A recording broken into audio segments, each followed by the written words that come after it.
कृपा सिंधु नररूप हरि महामोहतम पुंज जासु बचन रविकल निकल।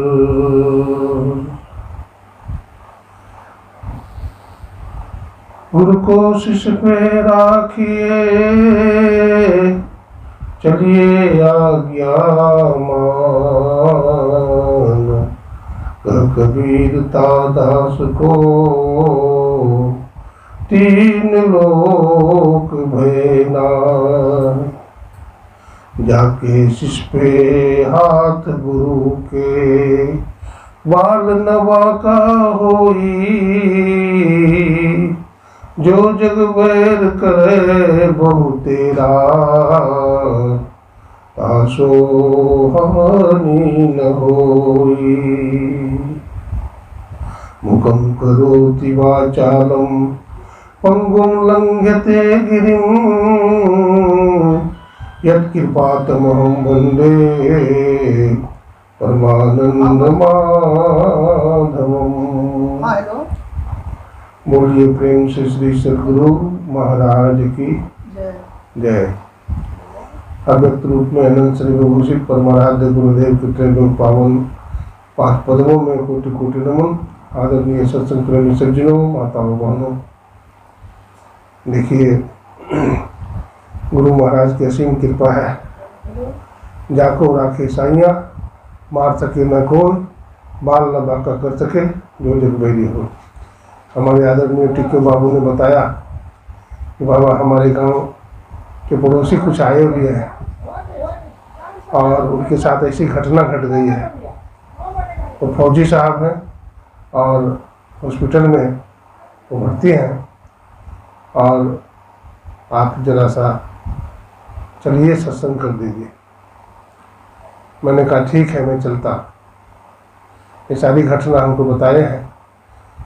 गुरुदेव भगवान की असीम दया है, असीम कृपा है। इनको कुछ भी नहीं हुआ, ये बिल्कुल सुरक्षित बच गए। हॉस्पिटल से आ भी चुके। क्या नाम है आपका? नाम कन्हई प्रसाद यादव। हाँ, श्रद्धेय श्री कन्हई प्रसाद यादव जी इनके सुपुत्र है ना? मैं मेरे उनकी बेटी। अच्छा, आपकी बेटी, ठीक है। आपकी बेटी, इनके दामाद साहब फौजी साहब। मैं भी फौजी हूँ। आप भी फौजी हैं। चलिए, बहुत खुशी की बात है। गुरु महाराज की बड़ी कृपा है। ये मानव का जीवन जो परमात्मा दिया है, ये धरोहर है, ये बड़ा मूल्यवान है। और इस मूल्यवान जीवन में सत्संग और धर्म कर्म करना चाहिए। तीर्थ नहाए एक फल, संत मिले फल चार, सदगुरु मिले अनंत फल, कहत कबीर विचार। तीर्थ में नहाने से एक फल मिलता है और संत मिल जाए तो चार फल मिलता है और सदगुरु मिल जाए तो अनंत फल मिलता है। ये सत्संग जो मिला है, ये प्रभु परमात्मा की असीम कृपा से। सत्संग भगवत कृपा है। बिना भगवत कृपा का सत्संग नहीं मिलता। अगर अनायास सत्संग किसी को मिल जाए, गोस्वामी जी लिखते हैं, पुण्य पुंज बिना मिले है न संता। जब तक पुण्य का पुंज जमा नहीं होता तो संतों का संग नहीं मिलता है। संत संग अपवर्ग कर, कामी भव कर पंथ, कहे है संत कवि कोविदा, श्रुति पुराण सद ग्रंथ। संतों का रास्ता क्या है? तो कहते मोक्ष का रास्ता है। और कामी भव कर पंथ, कामी पुरुष का रास्ता संसार का रास्ता है। संसार के रास्ता में दुख मिलता है। संतों का संग चलने से आनंद मिलता है। इसलिए संतों का संग करना चाहिए। कष्ट सह करके भी संतों का संग करना चाहिए।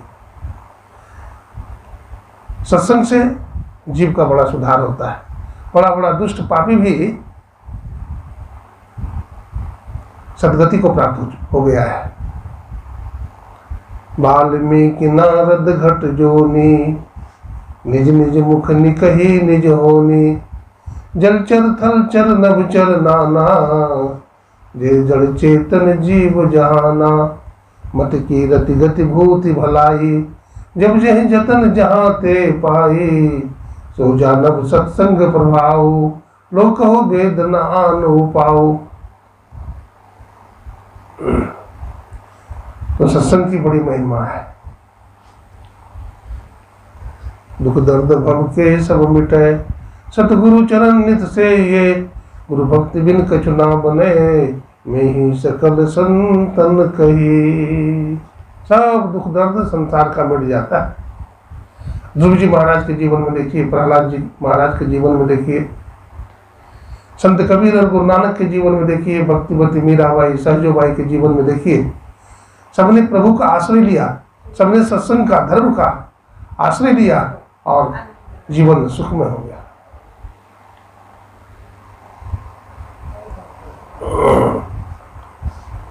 राम नाम का लूट है, लूट सको तो लूट, अंत काल पछताएगा जब प्राण जाएंगे छूट। आज बड़ा सुंदर प्रसंग सत्संग के माध्यम से चल रहा था। मर्यादा पुरुषोत्तम भगवान श्री राम, लक्ष्मण, भरत, शत्रुघ्न जमुना सरजू नदी के तट पर गेंद खेल रहे थे। भगवान राम इधर से फुटबॉल को पैर से मारते हैं, कहते हैं लक्ष्मण तुम मारो, तो लक्ष्मण जी ने नहीं मारा। क्यों? भगवान है, भगवान के चरण में चरण स्पर्श हो गया है गेंद में। अब पुनः उसी गेंद में हम चरण लगावे, अपना पैर लगावे, ये उचित नहीं है, मर्यादा नहीं है।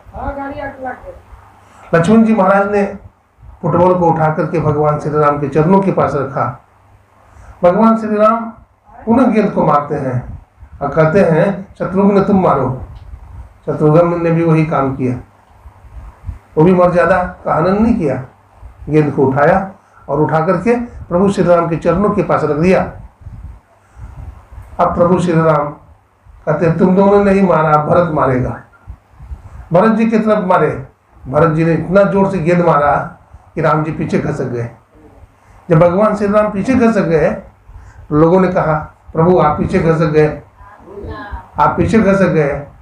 भगवान राम ने कहा जिस गेंद में भरत जैसे संत का चरण लग गया, तो राम को चरण लगाने की जरूरत नहीं है, उसका उद्धार अपने आप हो जाएगा। देखिए भरत जी संत है,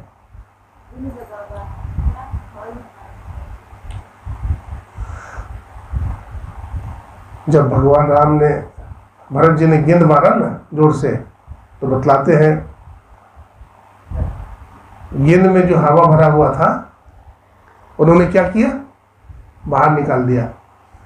अब चरण का स्पर्श जैसे ही हुआ तो ब्लाडर जो है फुटबॉल समेत भरत जी के चरणों से चिपक गया। कहने का मतलब क्या है, भरत जी संत हैं और संत क्या काम करते हैं, जीव को परमात्मा से मिला देते हैं, जीव को परमात्मा से मिला देते हैं। भरत जी ने हवा निकाल दिया, मतलब मानव के शरीर में काम, क्रोध, लोभ, मोह, मद मत्सर है, खड विकार है, इन विकारों को हटा दिया तो राम जी के चरणों में गिर जाकर के चिपक गया। शंकराचार्य महाराज ने कहा ब्रह्म सत्यम जगत मिथ्या, जीवो ब्रह्म बना पर, ब्रह्म सत्य है, संसार मिथ्या है, कल्पित है, झूठा है, जीव ब्रह्म ही है, लेकिन उपाधि के कारण भास रहा है। रजत शीप मही भास जिमी, यथा भानु करवार। रजत समझते हैं, चांदी। आप समुद्र के किनारे जाइए तो देखिएगा सितुआ है, और सूर्य की रोशनी पड़ती है तो लगता है चांदी है, लेकिन जब उठाते हैं तो कहते हैं भाई हम ठगे गए, ये तो सितुआ है, लेकिन मैंने चांदी समझ लिया। ठीक उसी तरह से संसार भी भास रहा है।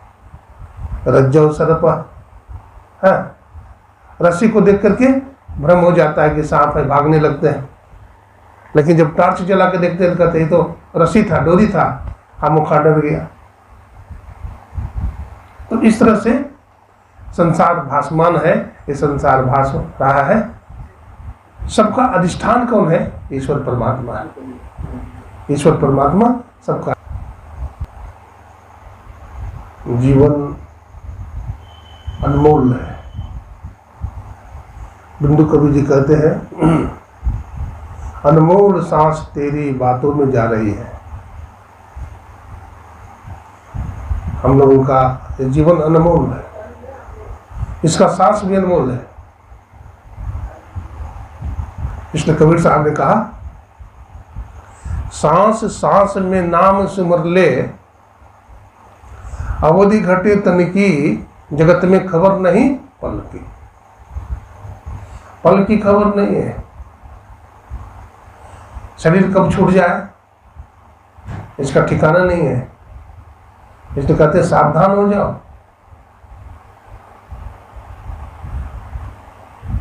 और अध्यात्म को पकड़ लो, अंदर में चलो। अंदर में चलना क्या है? ध्यान भजन करना है। जो ध्यान भजन करता है वो अंदर में चलता है। कबीर साहब ने कहा, बैठे ने रास्ता काटा, चलते ने बाट न पाई, है कुछ रहनी गहनी की बाता, बैठा रहे चला पुनी जाता। बैठा आदमी ने रास्ता कैसे काट दिया। लेकिन कहते हैं बैठे ने रास्ता काटा, और चलता हुआ आदमी, गतिशील आदमी ने रास्ता क्यों नहीं तय किया?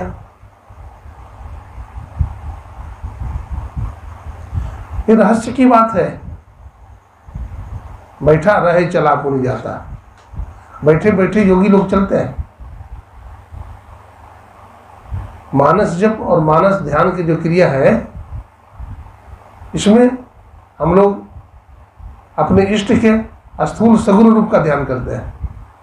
कबीर साहब ने कहा, प्रथम ही धारो गुरु को ध्यान, हो सुरति निर्मल हो बिंदु ज्ञान। सबसे पहले क्या करो? तो गुरु का सुमिरन करो, सदगुरु का मंत्र को जपो। मंत्र में बड़ी शक्ति। महर्षि पतंजलि कहते हैं, जपात सिद्धि, जप करने से सिद्धि हो जाती है। हनुमान जी महाराज को जप करने से सिद्धि मिली। दिन रात हनुमान जी जप करते रहते हैं। बाबा गोरखनाथ जी महाराज को जप करने से सिद्धि मिली। साधक को जप करने से भी सिद्धि मिलती है। और आगे बढ़ेंगे, अपने इष्ट के रूप का ध्यान करेंगे, मानस ध्यान करेंगे। गुरु नानक साहब ने कहा, गुरु की मूर्ति मन महि ध्यान, गुरु के शब्द मंत्र मनमान, गुरु के चरण हृदय ले धारो, और गुरु पार ब्रह्म सदा नमस्कारो। गुरु मूर्ति का ध्यान कीजिए। गुरु मूर्ति के ध्यान में बड़ा आनंद आता है, रस टपकता है। इसलिए श्रुति ने कहा, रसो वैसा, ये ऐसा रस है, ब्रह्म का रस, ब्रह्म सुख ऐसा सुख है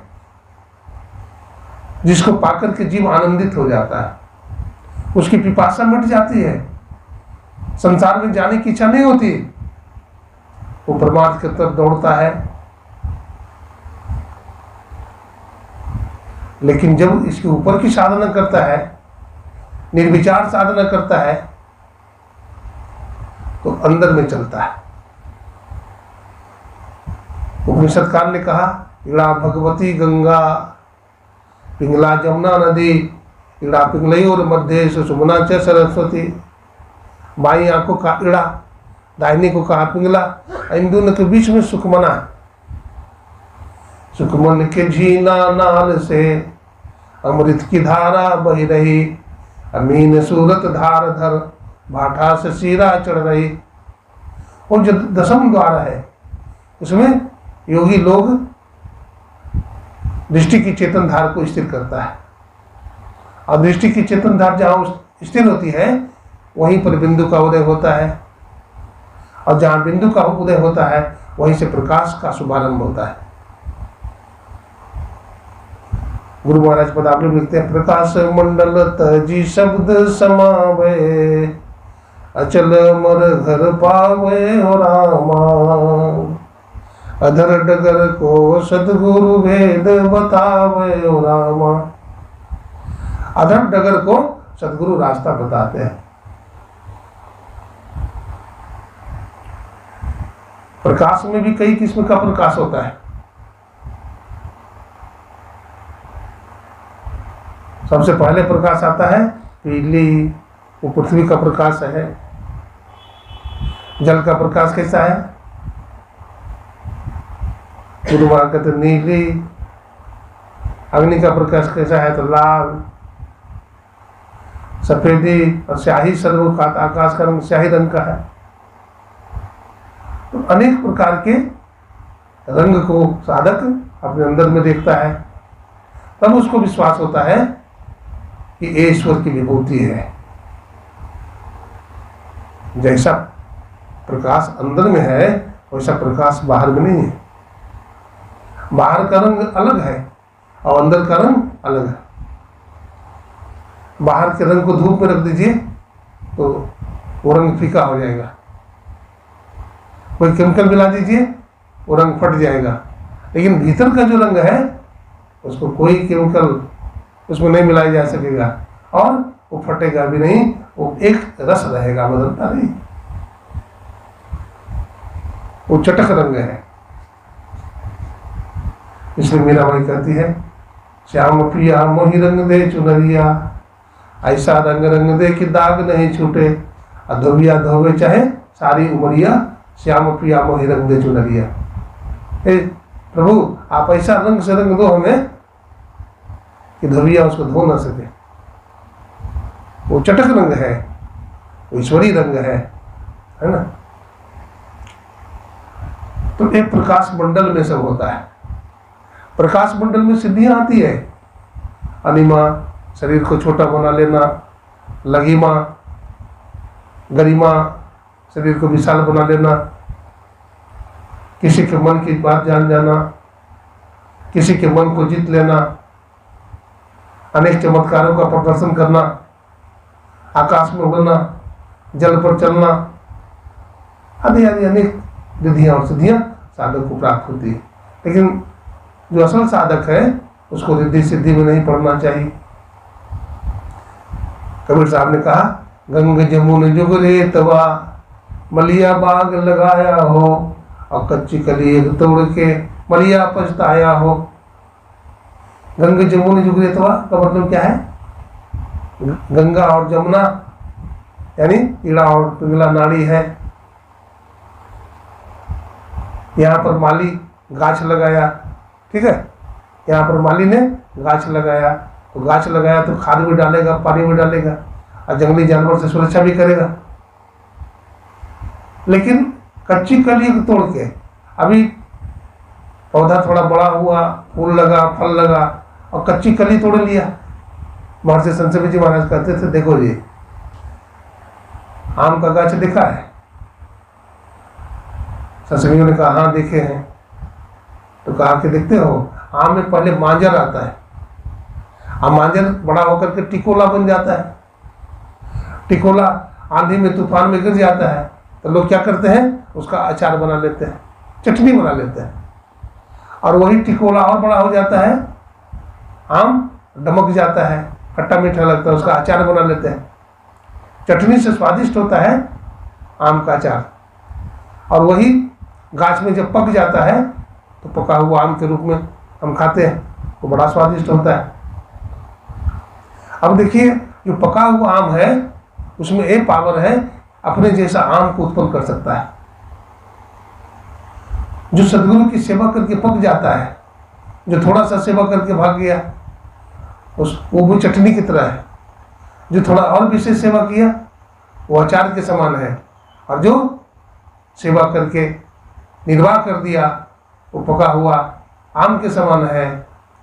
पका हुआ आम का जो गुठली होता है उसको मिट्टी में रोप दीजिए तो पुनः अपने जैसे कितने आम को उत्पन्न करता है। ऐसे संत होते हैं जो पूरे जीवन साधना करते हैं, खुद भी मोक्ष को प्राप्त करते हैं और दुनिया को भी मुक्ति प्रदान करते हैं। मुक्ति मार्ग जानते साधन करते नित्य, गुरुदेव पदावली भी लिखते हैं, मुक्ति मार्ग जानते साधन करते नित्य, साधन करते नित्य सच्चित जग में रहते, दिन दिन अधिक विराग प्रेम सत्संग से करते। ऐसे जो संत होते हैं दिन प्रतिदिन सत्संग के प्रति, ध्यान के प्रति उनका वैराग्य, उनका रुचि बढ़ता चला जाता है। इसमें कभी कुछ संग नहीं करना चाहिए, अच्छा संग करना चाहिए, सत्संग करना चाहिए। नीति श्लोक में लिखा है, अगर अच्छा मित्र न मिले तो बुरी संगति भी नहीं करना। अच्छा मित्र न मिले तो बुरी संगति में मत जाना। भजन ध्यान सत्संग करते रहना। एक बार की बात है कि संत कबीर साहब, देखिए गृहस्थ जीवन अच्छा है कि साधु जीवन अच्छा है? कबीर साहब से पूछा, बाबा गृहस्थ जीवन अच्छा है कि साधु जीवन अच्छा है, बताइए तो बाबा कबीर ने कहा कि ठीक है बेटा बताऊंगा, आज यहीं रह जाओ। बोला बाबा रहूंगा तो नहीं, हम कॉलेज में पढ़ने जाते हैं। बोला आज भर यहीं रह जाओ, तुमको कोई घाटा नहीं होगा, तभी सवाल का जवाब मिलेगा। वो लड़का ने पूछा, साधु जीवन अच्छा है कि गृहस्थ का जीवन अच्छा है? संत कबीर साहब लड़का को लेके चले गए शाम के टाइम में सत्संग के बाद घूमने के लिए लेके चले गए। कुछ बच्चे फुटबॉल खेल रहे थे, कबीर साहब का पैर लग गया गेंद में। लड़का सब ने कबीर साहब को पकड़ लिया, हाथ दाढ़ी पकड़ के खींचने लगा, हे बुड्ढा तूने हमारे गेंद में पैर लगा दिया। कबीर साहब कुछ नहीं बोले। कबीर साहब से पूछा, तुम्हारी उम्र कितनी है? कबीर साहब ने कहा, बेटा हमारी उम्र 80 साल की है। फिर पूछा, हे बुड्ढे तुम्हारी उम्र कितनी है? तो कबीर साहब ने बड़ा प्रेम से कहा, बेटा 80 साल। कबीर साहब आगे बढ़े। कबीर साहब आगे बढ़े तो क्या देखा, अब शाम का समय हो गया है, रात हो रहा है, अब चलना चाहिए। ध्यान करने का समय हो गया, ध्यान करने का समय हो तो ध्यान करना चाहिए। ट्रेन में जा रहे हैं तो भी आंख बंद करके ध्यान करना चाहिए। स्तुति विनती रास्ता में कर लेना चाहिए, छोड़ना नहीं चाहिए। जैसे बनो तैसे करो कमाई, धर चरण विश्वास। कमाई करना है जैसे करो, कमाई नहीं करोगे तो भाई फिर दुख उठाना पड़ेगा, कष्ट उठाना पड़ेगा। कबीर साहब लड़का को लेकर घर चले गए, जाके सत्संग ध्यान किए, सत्संग किए। उनकी पत्नी भोजन बनाती,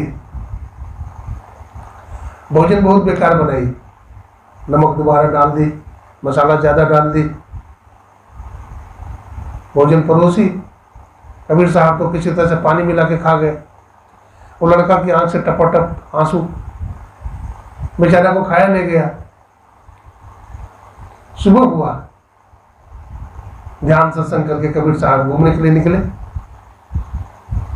जब घूम करके आए तो अपने धर्मपत्नी से कहा, लालटेन जला दो।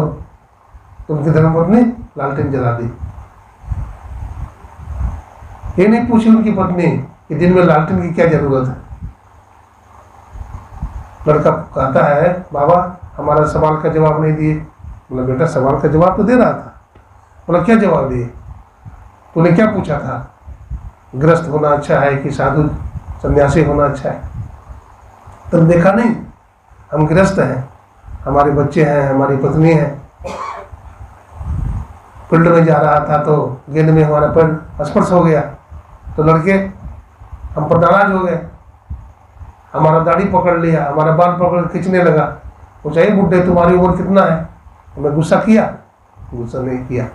मैंने क्या बताया कि हमारी उम्र 80 साल है। कितने बार पूछा, मैंने तनिक भी गुस्सा नहीं किया, प्रेम से कहा, बेटा हमारी उम्र 80 साल की है। लड़ाई बढ़ी नहीं बढ़ी, लड़ाई शांत हो गई। देखो आग के ऊपर आग मत बरसाओ, आग के ऊपर पानी डालो। भगवान बुद्ध ने कहा, बैर से बैर शांत नहीं होता, बैर अवैर से शांत होता है। क्रोधी के प्रति क्रोधी बनो, तब काम बनेगा संसार का। फिर कहा, एक ही सवाल का जवाब दिए। बोले और दिया ना, अपनी पत्नी को मैंने लालटेन जलाने के लिए कहा तो दिन में लालटेन की क्या जरूरत है? हमारी पत्नी सवाल जवाब नहीं की, वो लालटेन जला के रख दी। बेटा ऐसा हो तो गृहस्थ होना भी बहुत अच्छा है, और हमारे जैसे सहनशील हो तो सन्यासी होना भी कम अच्छी बात नहीं है। तो सन्यासी होना भी अच्छा है और गृहस्थ भी होना अच्छा है। तुमको जो बनना है सो बन सकते हो, और दोनों में मुक्ति लाभ होता है। बोलिए प्रेम से श्री सद्गुरु महाराज की जय। कहने का बहुत बात है। समय कितना हुआ? हाँ कहते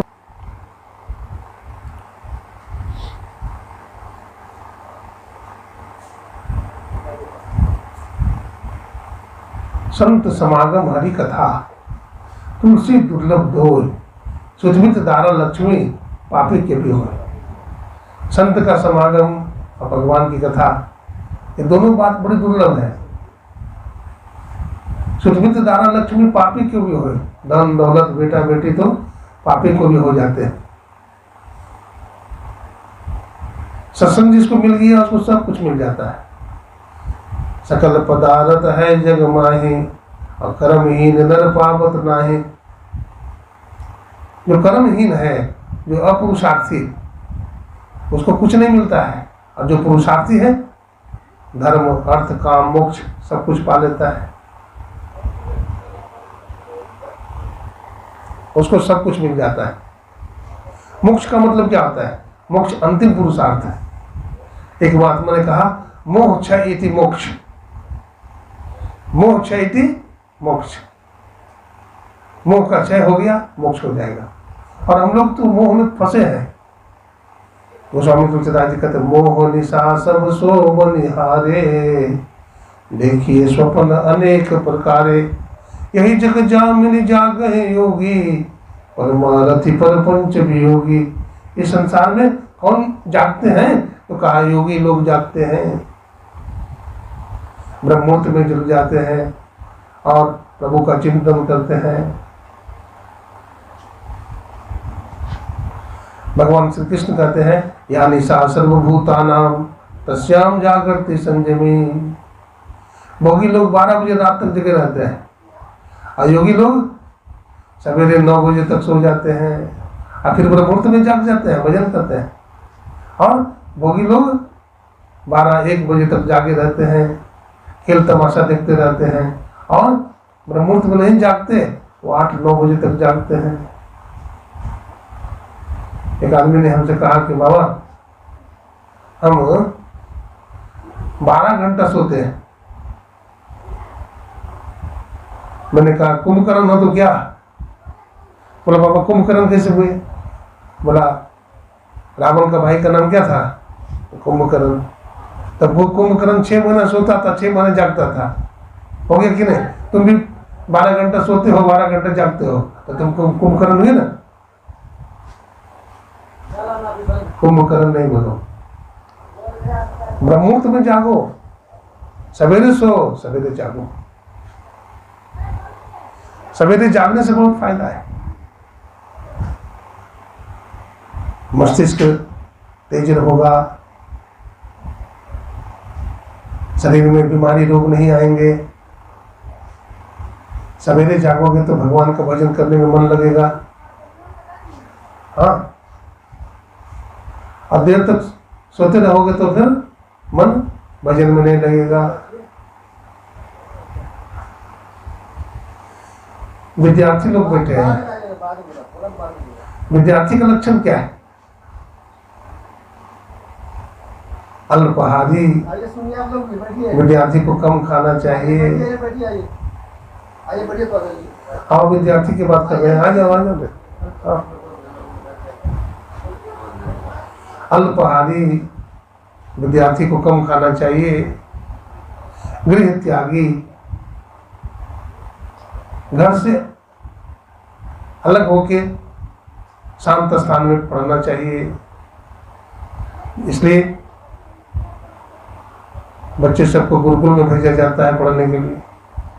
माता पिता के प्रेम में बच्चा नहीं पढ़ेगा, गुरुकुल में पढ़ लेता है, गुरुजी पढ़ाते हैं। श्वान निद्रा, श्वान माने कुत्ता होता है। विद्यार्थी का नींद कुत्ता की तरह भड़कीला होना चाहिए। बको ध्यानम, बगला की तरह ध्यान लगाना चाहिए।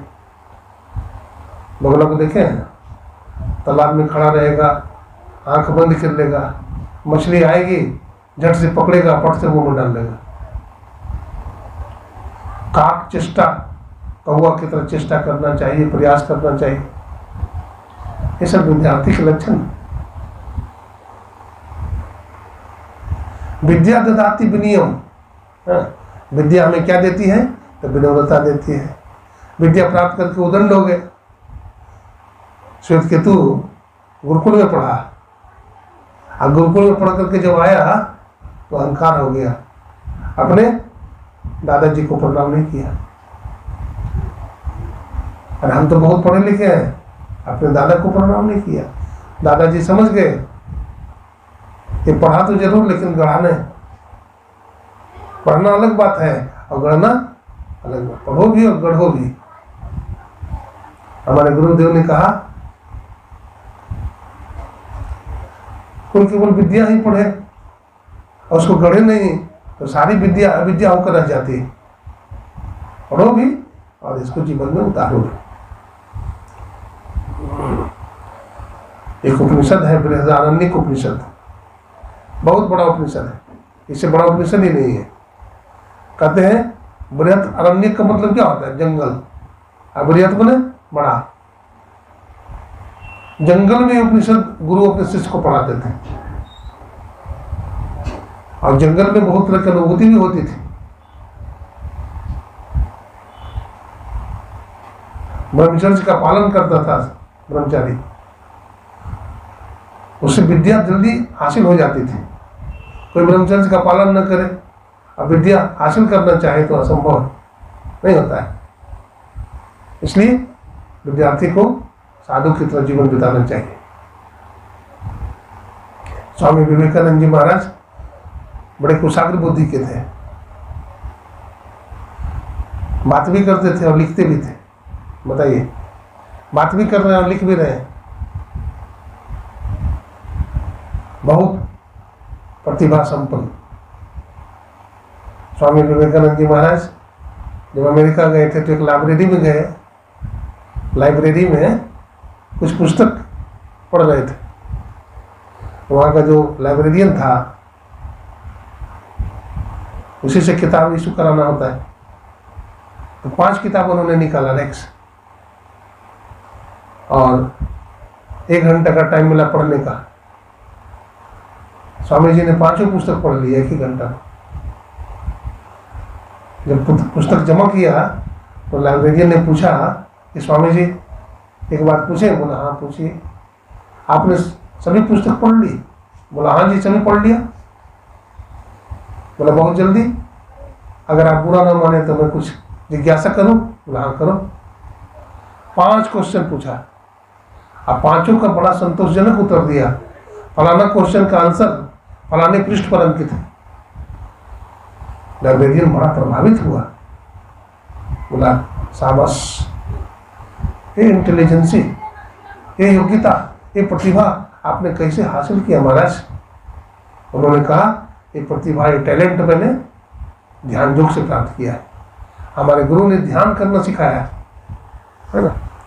The concentration of mind, the peace of mind, all attention without any tension, that is called meditation. हम ध्यान के समय में आकाशवृत्ति हो जाते हैं, शून्य में ध्यान को टिकाते हैं, है ना। और मन, विचार, बुद्धि वहाँ स्थिर हो जाती है, हमारे दिमाग को शक्ति मिलती है, और जन्म जन्मांतर की बात फिर स्मरण हो आता है। इसी को तो संस्कार बोलते हैं। इसलिए अपने प्रतिभा को बढ़ाना चाहिए, माता पिता की सेवा करनी चाहिए, गुरु की सेवा करनी चाहिए, सदाचारी जीवन बिताना चाहिए, और इस जीवन में कुछ करना चाहिए, कुछ काम करके जाना। दुनिया से जाने वालों, जाते हैं रोज लाखों बेकार खाने वालों, बड़े बड़े लोग चले गए, जा रहे हैं लोग, और हम भी एक दिन चले जाएंगे। बहुत लंबा उम्र हो तो क्या होगा उससे? थोड़ा ही दिन जियो, लेकिन सूर्य की तरह चमक करके जाओ इस संसार में। आया, बहुत दिन रहा, घिस घिसा के मर गया तो कोई फायदा नहीं। तो इस योग्यता को प्राप्त करने के लिए पुरुषार्थ करो, है ना। पुरुषार्थ करो, मेहनत करो, साधना करो, संयम रखो, ध्यानाभ्यासी बनो। कुछ भी तुम कर लोगे, रटी रटाई बात पढ़ लोगे तो उससे कुछ हो नहीं सकेगा। जब तक ध्यान नहीं करोगे और अंदर में जो परमात्मिक प्रकाश है, परमात्मिक ऊर्जा है, परमात्मिक करंट है, उसको अपने अंदर धारण नहीं करोगे, तब तक तुम बुझा हुआ दिया है। दिया को देखते हैं, जलता हुआ दिया बुझा हुआ दिया को जला देता है। नहीं, दिया से क्या शिक्षा मिलती है? दिया से ये शिक्षा मिलती है कि दिया खुद जल करके दूसरे को प्रकाश देता है। अपने को बुझाकर दुनिया को प्रकाश दे हम। तमसो मां ज्योतिर्गमया, असदो मां सद्गमया, मृत्यो मां मृतगमया। जिसको टैलेंट प्राप्त होता है, जो ध्यान साधना में आगे बढ़ जाता है ना, वो बहुत तेजस्वी हो जाता है। उसकी वाणी में प्रभाव होता है, उसका वाणी का असर होता है, और किसी को भी जो वरदान देता है, आशीर्वाद देता है, उसका आशीर्वाद भी लग जाता है। कहने का बहुत बात है। आज हम टीके बाबू के घर में आए हैं सत्संग करने के लिए। ये बड़े समाज सेवी हैं और अक्सर सत्संग कराते रहते हैं। यहाँ पर कुछ भी नहीं था, लेकिन देखिए सत्संग मंदिर बन गया। सत्संगी भाई बहनों को चाहिए यहाँ आवे और सत्संग करें। यहाँ सत्संग की ऊर्जा, सत्संग की ज्ञान गंगा प्रवाहित होती रहती है। जो भी यहाँ आते हैं उनको लाभ मिलेगा, और इस सत्संग मंदिर की सेवा भी करनी चाहिए। सेवा का फल मेवा होता है। सेवा करेंगे तो हमें भी अच्छा रास्ता मिलेगा, हमें अच्छा ज्ञान मिलेगा। कुछ नहीं जान तो सेवा ठान, कहते कुछ नहीं जानते हो तो सेवा करना सीख लो। संत शरण मन लागरे, तेरी अच्छी बनेगी। संतों के शरण में जो लग जाता है उसका कल्याण होता है। इतना ही सुनाया। बोलिए प्रेम से श्री सद्गुरु महाराज।